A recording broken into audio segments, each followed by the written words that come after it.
eu sou Mônica Belotto e você chegou no canal da Arcana Sofia. Hoje a gente vai ter uma conversa para lá de inusitada com uma amiga minha chamada Vanderly Marchiori. Se eu fosse falar o currículo Lattes dela, nós passaremos a live inteira conversando. Então eu vou dizer que ela é minha amiga, ela é uma nutricionista e ela tem especialização internacional em fitoterapia. Eu acho que já basta.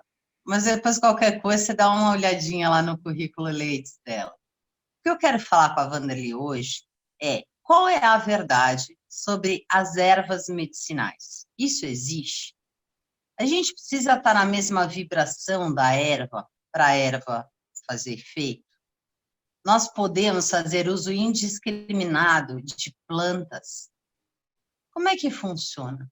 E acho que a primeira pergunta e a pergunta básica é em que ponto a ciência começa a prestar atenção naquela tia que fala, olha, toma um chazinho aqui para dor de cabeça, toma um chazinho aqui para dor de barriga. Quando é que a ciência olha para isso? E ela vai trazer essas respostas para a gente. Com vocês, Vanderly Marchiori. Vamos lá, Van. Muito obrigada, Mônica, muito obrigada ao canal Arcana Sofia. Para mim é um prazer. Na realidade, são vários prazeres, né? Porque a gente está junto, é sempre uma diversão, uma alegria, e é muito bom. E mesmo que seja assim, virtualmente, numa live, né? E é bem isso, eu já estudo plantas medicinais desde 94. Eu acho que tinha gentinhas que está aqui com a gente que ainda não tinha nem pensado em nascer, né? Ou as pessoas que já tinham nascido, mas que ainda não nem engatinhavam ou não pensavam nessas nossas questões. Mas eu sou nutricionista há 33 anos, trabalhei muito tempo em indústria de alimentos, né, em restaurante industrial, em indústria de alimentos, e uma das coisas, o que me despertou para ir para a fitoterapia foi entender, eu trabalhava numa empresa metalúrgica com 3.500 funcionários, e mês de novembro era mês de dissídio. E aí o que acontecia em outubro? Quando começava a movimentação para o dissídio, o chão de fábrica, que a gente chamava, que era o povo que ficava na fábrica, eles ficavam muito ansiosos, tanto quanto o pessoal de escritório também, mas eles ficavam muito ansiosos querendo saber qual era a lista de corte depois dos 40 dias do dissídio, porque o modus operandi era mais ou menos assim, vinha o dissídio, aí em função do volume de dinheiro que representava aquela alteração, vinha um percentual de corte. Neste período, entre outubro e dezembro, o consumo de sobremesas doces aumentava 38%. Então, eu tinha sobremesa livre.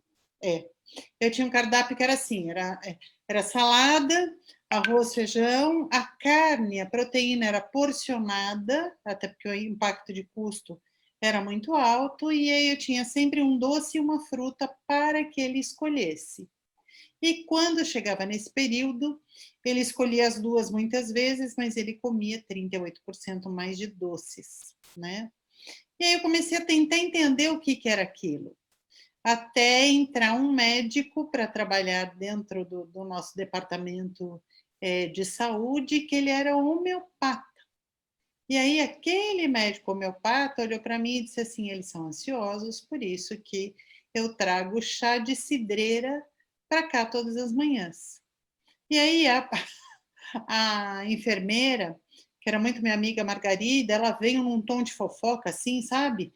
Falou assim, você não sabe, doutor Marco, toda manhã ele traz uma garrafa imensa de chá, ou de camomila ou de capim-cidreira, e eu não posso mandar nenhum funcionário entrar para ser atendido se ele não beber esse chá e esperar uns 5 minutos ali. E eu fui, né, imbuída da fofoca da outra, eu fui tirar satisfação com ele. Eu tinha condição, meu restaurante tinha condição de fazer o chá. Ele não precisava trazer o chá da casa dele. Que vaidade! Ele numa calma excepcional, ele fez assim, tá bom. que bom, eu não preciso mais carregar o chá. E aí ele falou assim para mim, eu trago porque as pessoas são ansiosas, quando elas bebem o chá e esperam, a pressão delas baixa. E aí eu comecei a observar e fazer a contagem dos doces, e realmente ela aumentava demais o volume de doces consumidos no período. E aí o que aconteceu? Eu fui pegando os líderes de fábrica. Líder de fábrica era aquele influenciador hoje, sabe? Ele era o Sei. blogueiro da fábrica.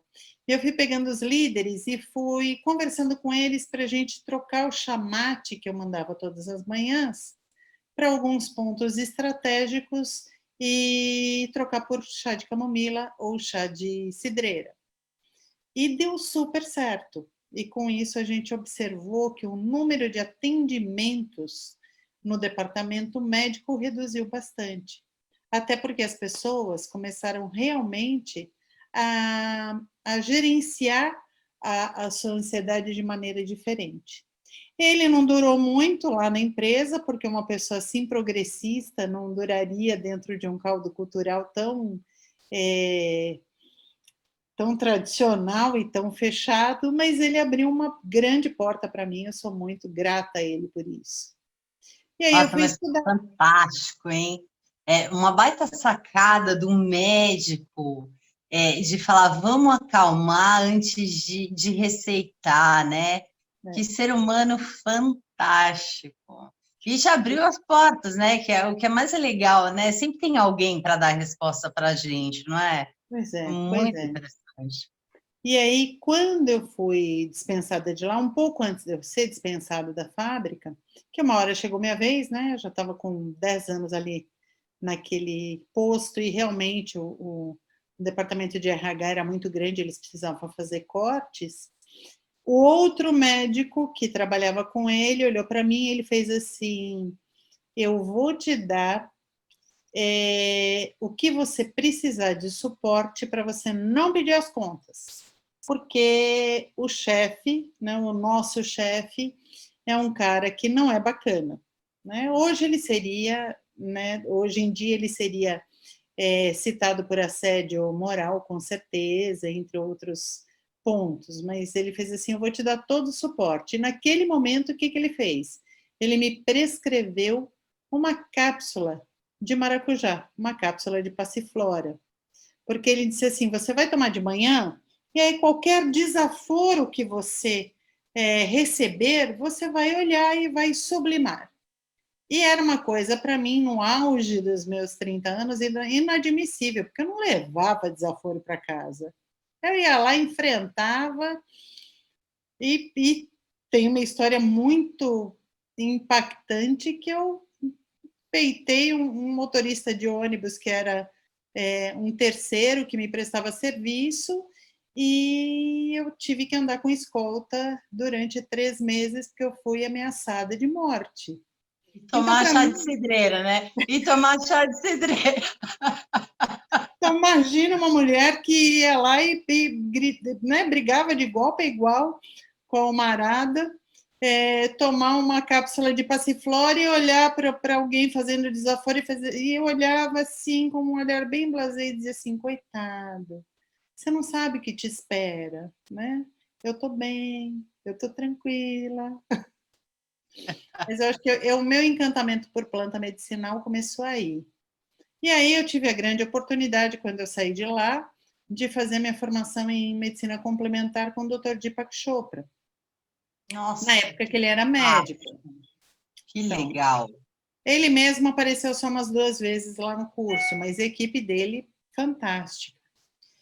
E aí a gente começou a trabalhar com energia. E aí a gente começou a entender, né? Eu e meu ego, a gente começou a entender o que era trabalhar com as energias. E estudar mais a fundo até voltar para o Brasil e fazer toda não é a conversão, mas todo o entendimento das plantas que eu tinha aprendido para as plantas brasileiras. Porque a nossa flora é um negócio descomunal. Nós temos pelo Fantástico, menos né? 40 mil plantas com potencial medicinal. E só 10 mil, Fantástico. 12 mil registradas. Então, é muito impacto do nosso bioma, no nosso corpo. Fantástico. Eu tive recentemente no Mato Grosso, né? E tive com os índios. E tudo tem plantinha. É. E eu ficava com medo, né? Porque a gente da cidade, né? É outra cabeça. Fala, meu Deus do céu, ele vai colocar essa plantinha aí que não foi lavada no meu corte. Será que esse negócio vai dar certo, né? E eu sozinha aqui no Mato Grosso, como é que eu vou fazer, né, com essa história da plantinha? E aí, no fim, eu acabei cedendo a plantinha, não só a plantinha, como um banho na lagoa sagrada deles lá. E o baita corte que eu tinha feito no braço foi prontamente restabelecido, né? Então, Pois é. para quem tem uma cultura alopática, quando se depara com a nossa flora, né? É inacreditável que o pessoal, o povo da floresta sabe e a gente ignora. A gente mora num país riquíssimo e acaba ignorando que nós temos a nossa cura à disposição, né? Pois Eu é, olho assim esse no é um ponto muito Brasil. importante, né? Outro dia eu participo eu sou conveniada de uma medicina de grupo que tem só idosos, né? Não tem só idosos, mas a grande maioria é idoso. E eu participo ali de alguns grupos de dicas, né? De médicos, enfim, para conhecer atendimento.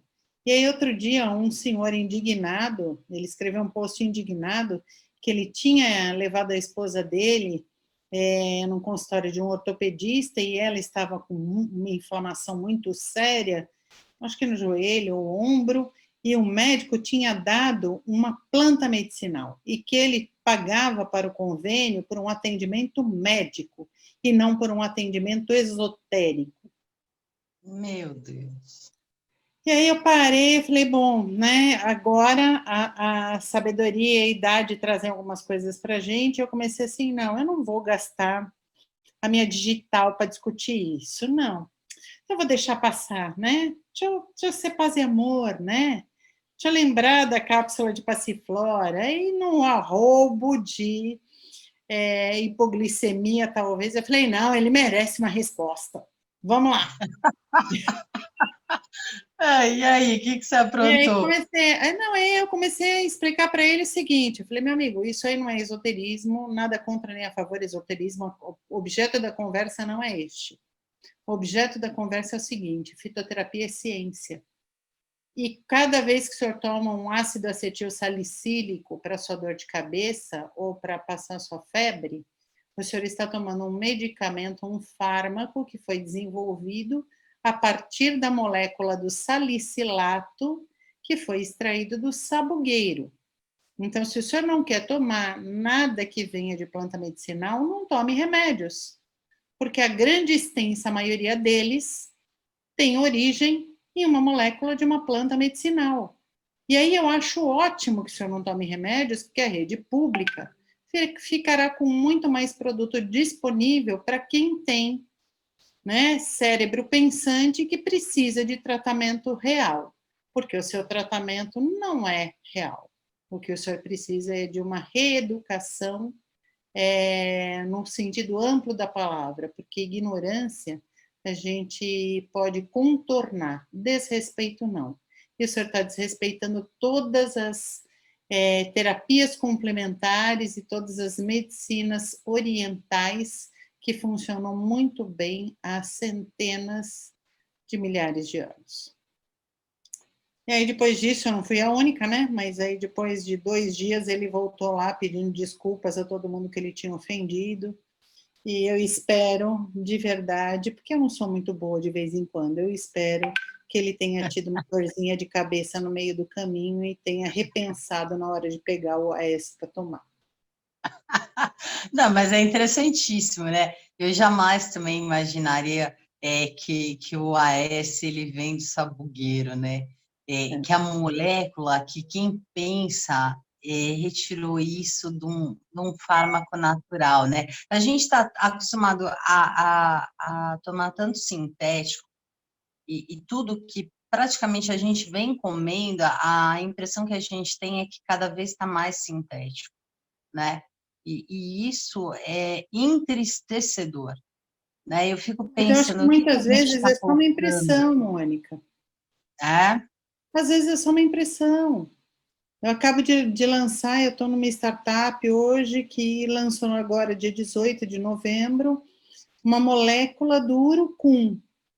É um extrato altamente, não vou chamar de purificado, porque não é essa palavra, mas é um extrato de urucum, aquele do nosso bioma amazônico, que pela tecnologia, ele virou um pó minúsculo, que tem uma atividade anti-inflamatória e que tem uma atividade no nosso sistema musculoesquelético, ajudando a fazer massa muscular e reduzindo a osteopenia e a osteoporose, fabuloso. E ele não é sintético, ele é natural. A tecnologia envolvida faz com que ele permaneça natural. E com os alimentos também não é muito diferente, não. Essa história do alimento, comida de verdade. Toda comida é de verdade, gente. Pelo amor de Deus, a gente não está comendo. A maionese não é plástico. Sabe, aquela história de não coma maionese porque ela é um plástico indigerível. Gente, não é isso. Isso é uma grande teoria conspiratória contra alguns alimentos. Até porque, vamos combinar, que não existe petróleo dentro de nenhum alimento. E que muitas vezes as pessoas acreditam naquela lista, até acreditam até porque tem muito profissional de saúde que merecia ser enquadrado, né, num simancol científico, porque aquela listinha dos 10 alimentos que você não deve comer nunca, porque eles têm petróleo na sua composição, eles são feitos de Nossa, plástico, isso eu não aquilo, tinha ouvido ainda. não, aquilo é completamente mentiroso, completamente mentiroso. E aí o que acontece? O leigo, na própria poesia do entendimento, que eu acho que ele está correto, ele acredita em alguém que tem ali um CRN, um CRM assinando, e muitas vezes a pessoa nem tem, mas ela se auto-intitula um grande especialista em alimentos e plantas medicinais e está falando uma imensa bobagem. Só crucifica alimentos, né? E acaba tirando do prato a acessibilidade a alguns tipos de proteína e alguns tipos de fonte mesmo de nutrientes muito importante nesse momento. As pessoas estão com dificuldade de comer, elas estão com dificuldade de botar a comida dentro do prato. Não é dificuldade de comer porque elas têm intolerância ou alergia, né? A gente sabe que isso acontece. Mas hoje a grande dificuldade é ter receita financeira para aquisição de alimentos. Para se Que alimentar ainda bem, né? É mais caro. Eu lembro, assim, tem momentos, assim, que eu estou de dieta. E aí eu comparo o gasto que eu tenho nos momentos que eu estou de dieta e nos momentos que eu não estou. É mais caro hoje você fazer uma dieta que envolva verduras, legumes, todos os tipos de hortaliça e carnes magras, do que você comer bobeira todo dia. É mais barato você pagar uma coxinha do que você comprar, de repente, um quilo de fruta, né? E tá caro mesmo. Às vezes a população não tem acesso pelo valor, né? Que está sendo impingido aí nos produtos do Cinturão Verde, né? E tem razão a sua fala, assim. Ô, Vama, me conta, eu quero saber como é que tudo começou com a história das bruxas. Da tiazinha, que falava assim, ah, minha filha, toma esse chazinho para dor de cabeça. Como é que foi essa alquimia? Como é que essas pessoas percebiam isso? Você tem essa informação? Você pode passar essa informação para a gente? eu acho que é a junção de dois fatores. Primeiro que é falta de opção, né? Então a minha avó, acho que a sua avó talvez nem tanto, porque você é mais jovem do que eu, mas a minha avó e as outras avós mais velhas, né, que já não habitam mais essa terra, esse mundo terreno, elas não tinham opção, porque não tinha fármaco. Até o ano de 1900, a gente não tinha indústria farmacêutica, a gente não tinha laboratórios desenvolvendo nenhum tipo de fármaco. Então, a única saída era a busca em algum recurso natural. E aí, junto com isso, vem o primeiro registro de uso de plantas medicinais na nossa história, que é o papiro de Ebers. Ebers era um egiptólogo alemão e ele tinha por trabalho, hobby e prazer, eu acredito, explorar todos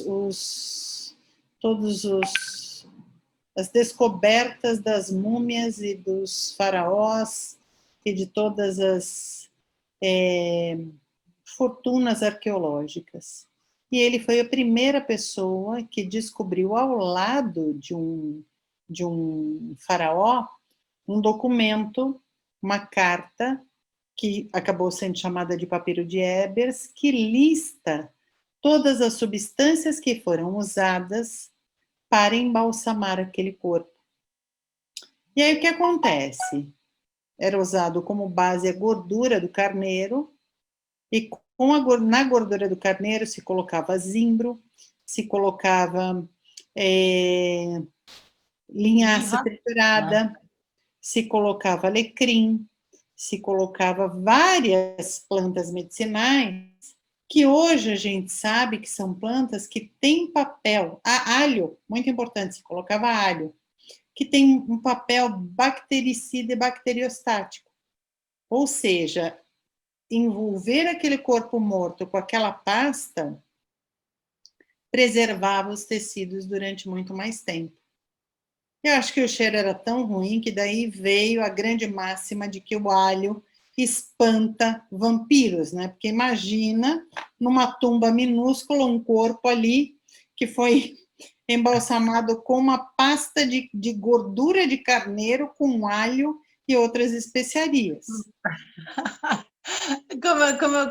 Olha, essa é boa, né? Porque assim, quando você imagina algum componente, alguma pessoa morta, você imagina um cheiro ruim de putrefação, né?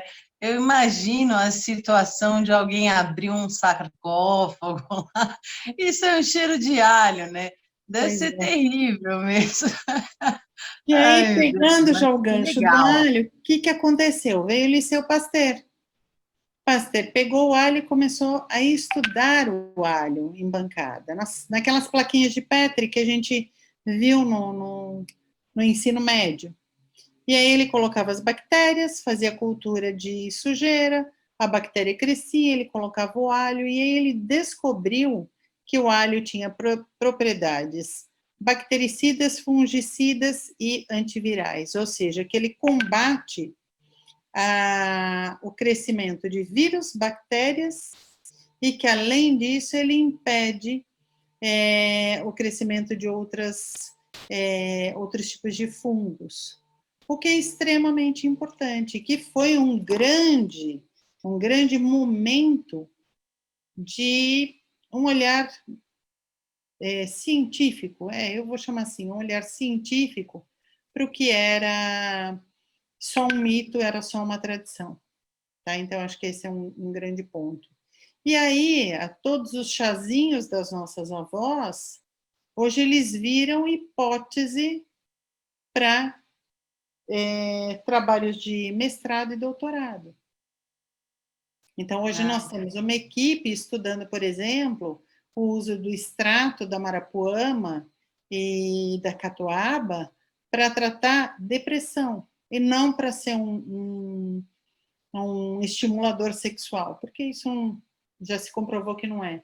Só que quando a gente pega a fala de 1950, por exemplo, que era quem ama usa catuama, né? Então essa era uma frase recorrente, quem ama usa catuama, né? Para dizer que as pessoas ficavam mais... O Viagra de 1950, é isso?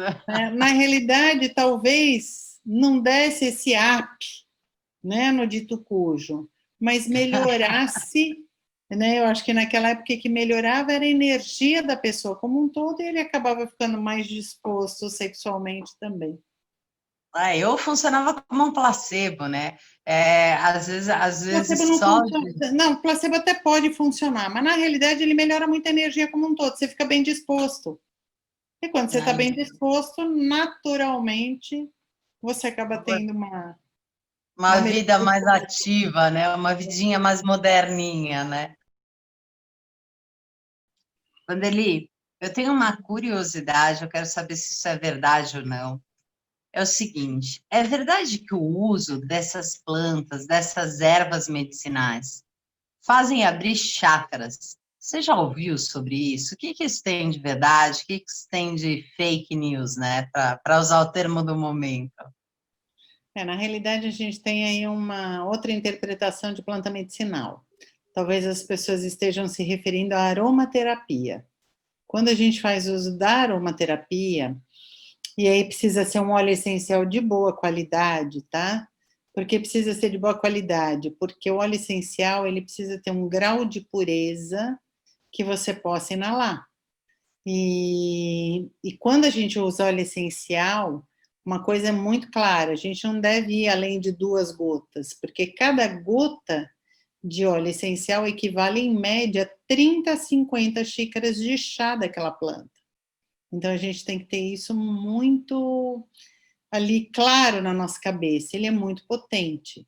Mas nós temos a lavanda, por exemplo, que quando você inala, e é uma coisa que eu sempre falo para mãe de crianças pequenas, eu falo, coloca uma gotinha de lavanda no travesseiro do bebê, porque conforme a gente inala a lavanda, você tem uma ação em receptor GABAérgico, e por isso você melhora a qualidade de sono e faz uma indução leve de sono. Já na parte mágica das plantas, porque a gente tem um outro lado, né, que tem a fitoterapia, a aromaterapia, e tem a parte mágica das plantas.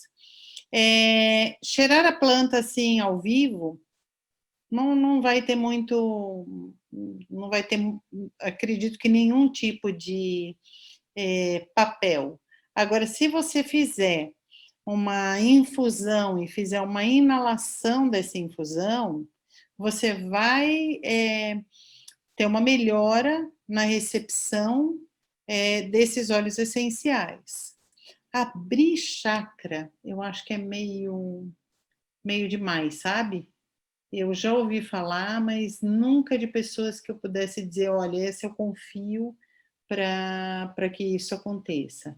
O que eu acho é que você consegue sim estar com o seu plano mental mais aberto para entrar num grau de meditação e contemplação que te proporcione esse papel, mas não a planta em si. Porque senão Nossa, ficaria meio. Senão seria até perigoso, né, Mônica? Senão eu seria. acho, eu acho. E eu achei excelente a tua resposta. Você abre o mental e provavelmente o abstrato e entra num grau de contemplação. Eu acredito que isso seja verdade.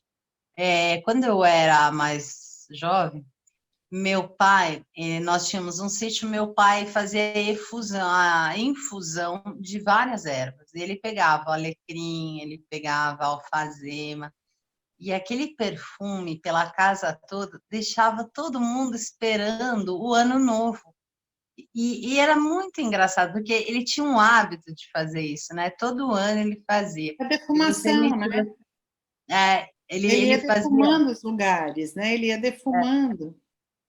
Mas ele fervia mesmo, né? Ele fazia, ele brincava, ele falava assim para mim: eu vou fazer um caldeirão de bruxa para atrair coisas boas para o nosso novo ano, né? E atraía mesmo, porque eu acho que todo mundo ficava naquele estado contemplativo de esperar o ano novo com uma nova esperança. E interessante tua resposta, vem abater com aquilo que eu vivenciei, né? Mas eu E acho que, assim, por exemplo, no papel mágico das plantas, o alecrim é uma planta de limpeza e transformação. Então, cada vez que você sente o aroma do alecrim, a sua disposição mental melhora. Você tem mais energia. E você transforma a sua energia que está ali mais numa vibração mais baixa em uma vibração mais alta. Então, você melhora o seu padrão energético, mas pelo papel mágico das plantas. E quando a gente fala em papel mágico das plantas, é muito complexo, né? Porque isso envolve muitas vezes, principalmente aqui no Brasil, envolve o aspecto da religião, né? Então, das religiões de matriz africana principalmente, que tem justificativas lindas para isso, e nós temos também muita coisa vindo das crenças indianas, que também tem explicações lindas para isso, mas que nem sempre convergem. E eu acho que a interpretação religiosa acaba, neste momento, atrapalhando um pouco esse entendimento de energia que a gente quer ter. Tem que ir sempre pelo lado da ciência. Wanderley, e conta para gente um pouquinho sobre as plantas alucinógenas. Qual é a minha questão? O que eu queria saber das plantas alucinógenas? Eu vou pegar um alucinógeno, eu fico em baixa vibração, eu fico em alta vibração. Como isso vai mexer no meu sistema nervoso central? Eu vou ser dopada, eu vou ir para uma esfera astral, eu vou ficar numa esfera mental. O que acontece com os alucinógenos no organismo humano? Você consegue me clarear um pouquinho sobre isso? Acho que tem duas situações aqui que eu posso ajudar, eu não sei se eu vou cobrir tudo, porque esse também é um assunto meio difícil de ser compreendido. E vou falar como quem nunca experimentou nada, tá? Até porque eu não tenho curiosidade para experimentar nada alucinógeno. Eu sou uma taurina que não quer perder o controle de nada nunca, né? Então, não me dá anestesia que me irrita, né? Eu quero estar ali, eu quero saber o que está acontecendo, né?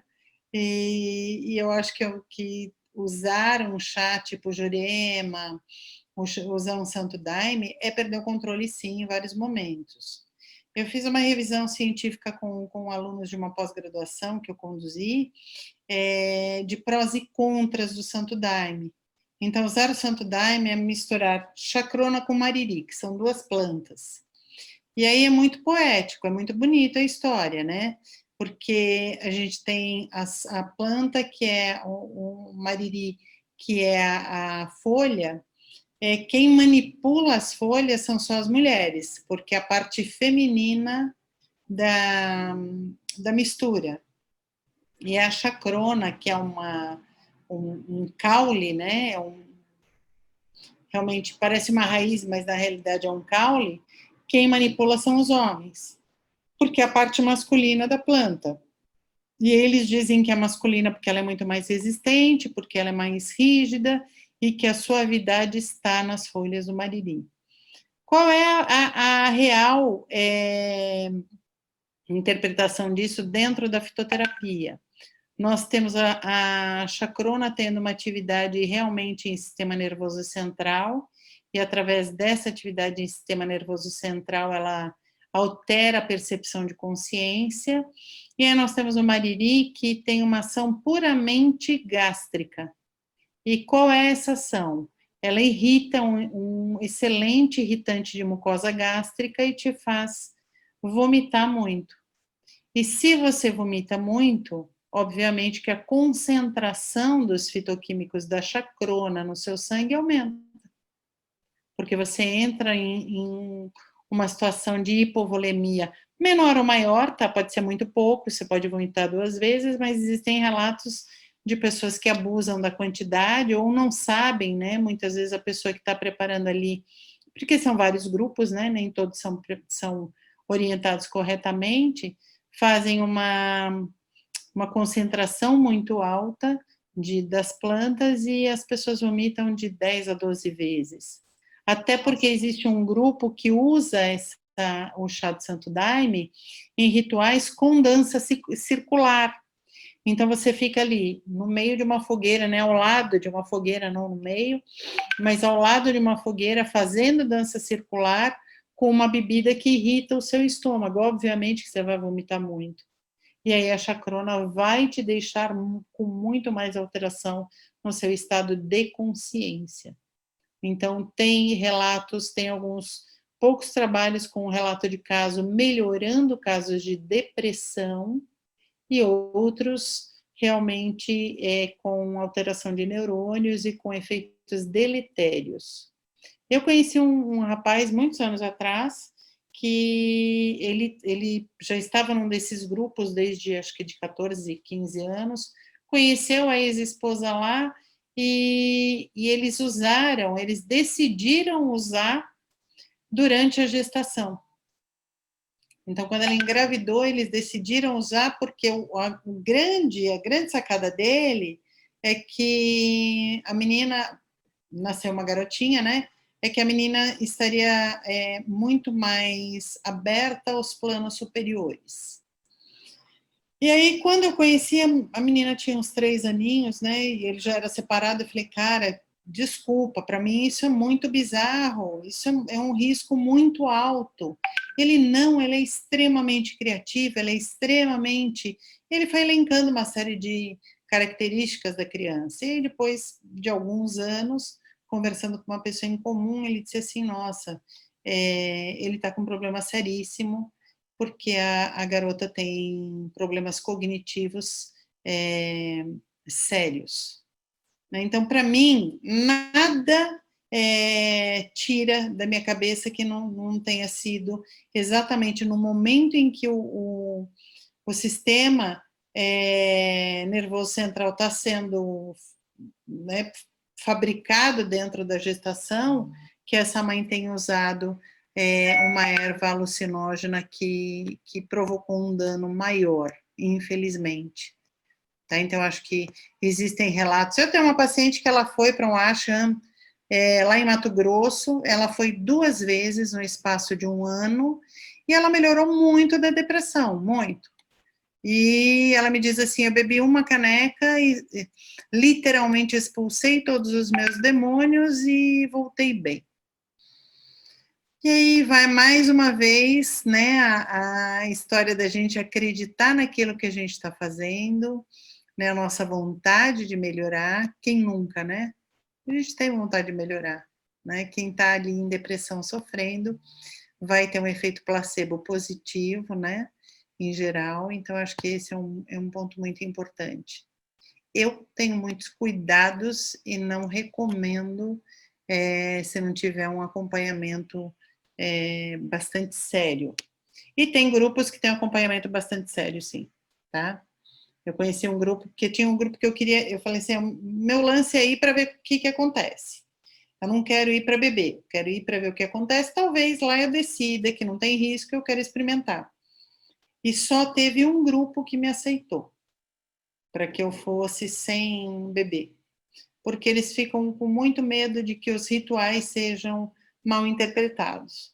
Aquele grupo que eu conheci, eles têm bastante seriedade no trabalho que eles fazem. Mas tem assim, tem um momento de um namastê geral, sabe? Que você fica pensando se aquilo realmente é positivo. Obviamente que hoje não, no momento atual de pandemia, não dá para ficar todo mundo grudado como se fica nos rituais, né? Então eles não devem estar acontecendo nesse momento. Ainda. É interessante essa abordagem que você fez em relação ao sistema nervoso central, gestação. Eu acho que faltam estudos, né, para a gente definir qual é o ponto seguro em todo tipo de erva alucinógena, né? Não vai ter nunca, né, Mônica? Porque você Não não é, pode ter estudo duplo cego com planta alucinógena. Se com planta é que não é verdade. alucinógena a gente já não consegue fazer estudo duplo cego, porque é caro, fazer estudo assim é caro. Né? Qual é a justificativa de você gastar dinheiro numa planta alucinógena, numa mistura alucinógena para saber a segurança de uso? Não usa. É verdade. É verdade. Acaba não valendo, né? Acaba não compensando. Ai, que pena. Van, como você acha que as plantas podem melhorar a nossa vida hoje em dia? Cara, elas melhoram muito. Elas melhoram muito. Elas regulam muito o nosso corpo. Então, saber usar a planta certa para regular seu corpo é muito importante. E, mais uma vez, se a gente entender, por exemplo, eu sou uma grande fã da carqueja, né? Para mim, carqueja é uma planta mágica. E quando eu fui estudar, alguns anos, um grupo do Instituto de Psiquiatria do HC me pediu para fazer uma aula relacionando o poder mágico das plantas com a fitoterapia convencional, o que tinha de convergente, né, ou não. E aí a carqueja me encantou ainda mais, porque dentro dos rituais de religiões de matriz africana, a carqueja é usada para fechar o corpo. Então, a planta que te protege de tudo. E a hora que você vai olhar na fitoterapia, ela é uma planta que age em todos os sistemas, menos no sistema nervoso central. Ou seja, ela te protege de tudo, tá? Ou de quase tudo. Então, não, ela te protege te dando o livre-arbítrio, né? Ela deixa o seu sistema nervoso central sob seu controle e vai fazer um trabalho secundário, né? Uma planta divina, que interessante isso. Você sabe, eu tenho uma experiência muito engraçada, que eu já tomei homeopatia e assim, eu nunca sentia que homeopatia resolveu alguma coisa, né? Mas um dia eu comprei um pote de umas balinhas de erva cidreira. Engraçado que foi teu primeiro exemplo aí. E eu comprei esse potinho, deixei na minha mesa, e eu também trabalhava em chão de fábrica, numa situação muito parecida, e fui chupando as balinhas lá de erva cidreira. E eu achava tão estranho, porque era 6 horas da tarde, parecia pontual, me dava um sono, um sono. Aí, e fui. Aí, uma hora acabou as balinhas de erva cedreira e acabou o sono. Aí eu falei, já sei o que estava acontecendo, né? E eu sempre procuro essas balinhas, acho uma delícia. Não, claro, naquela época eu estava consumindo uma quantidade exagerada, porque era um potinho, e eu deixava em frente à mesa, e na hora que tinha fome, alguma coisa, ficava chupando bala de erva cedreira, né? E aí, o que aconteceu? Eu não achei mais para comprar, mas é interessante isso. E era uma bala, né? Era uma balinha mesmo, vendida. Eu comprei num senhorzinho que tinha uma espécie de uma quitanda, vendia uns doces, vendia umas balinhas e tal. E consumi essa balinha e deu certo. Vam, eu gostaria de te agradecer muito pelo esse nosso papo. Eu acho que ele serviu para clarear as pessoas que sempre a religião ela precisa estar intimamente conectada à ciência, né? Tanto para o uso da aromaterapia, o uso de algumas ervas medicinais, o uso de plantas alucinógenas. Eu acho muito importante a gente ressaltar esse trabalho. A gente vê grupos que acreditam, eu adoro compartilhar meme, né? Então, outro dia apareceu um meme para mim assim, coloque alfazema para tirar o estresse, né? E aí tem uma moça deitada na cama com o corpo inteiro coberto por alfazema, né? E eu dei risada daquilo. Mas às vezes a gente passa a dose, né? E eu acho que a tua presença hoje aqui ela é muito importante para clarear que existe sim o poder das plantas, mas ele precisa ser aliado a pelo menos um profissional que trabalha com isso para poder te orientar. Eu agradeço de coração. Muitíssimo obrigada pelo bate-papo.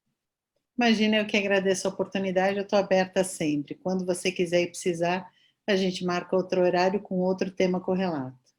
Muito, obrigada, muito obrigada e muita calma de cidreira para todo mundo e, ao mesmo tempo, muita ação de ginseng também todas as manhãs para todos nós. Obrigada, Van. Grande beijo. Beijo, Tchau, obrigada. querida. Tchau.